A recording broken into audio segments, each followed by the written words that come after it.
Bonjour, c'est Isabelle de chez Scrapbook Toujours, démonstratrice Stampin' Up depuis 2008. Aujourd'hui, dans ce petit extra, je vous montre ce que j'appelle ma technique pareil, pas pareil. Donc, vous voulez plus d'informations sur ma technique pareil, pas pareil?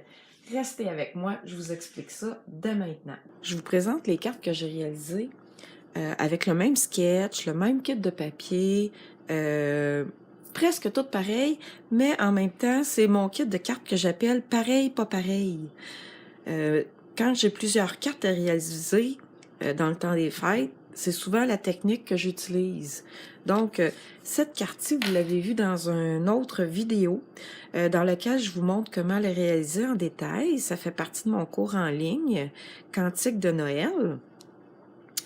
Donc, avec le même sketch, je me suis amusée à en créer une toute avec du noir et blanc et j'y ai ajouté une petite touche de rouge.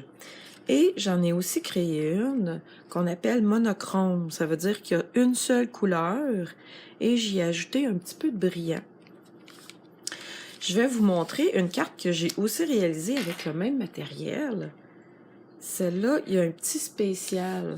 Donc, ça, c'est vraiment, vous voyez l'acétate ici, c'est ce que j'appelle une carte wow. Donc, il y a du transparent à l'avant. J'essaie de la montrer correctement. Et on voit le papier à l'intérieur où ce qu'on peut écrire notre vœu ici. Ça, c'est vraiment en plus une carte wow.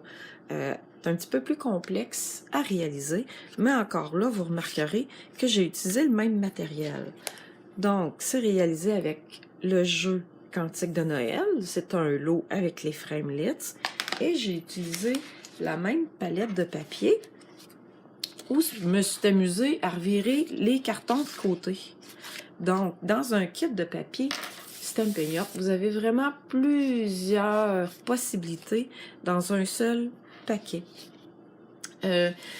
Dites-moi donc laquelle que vous avez aimé le plus dans les cartes. Moi, j'avoue que ben, celle-là, c'est sûr que je l'aime vraiment beaucoup.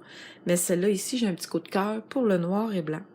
Si vous avez des questions ou si vous avez une commande à réaliser Stampin' Up, n'hésitez pas à me contacter, ça va me faire plaisir de vous guider dans vos achats. Et puis, j'espère que vous avez aimé mon petit extra. J'espère que j'ai su vous inspirer pour vos cartes de Noël. Donc, n'hésitez pas à varier vos papiers. Là-dessus, je vous souhaite une belle fin de journée. Au revoir!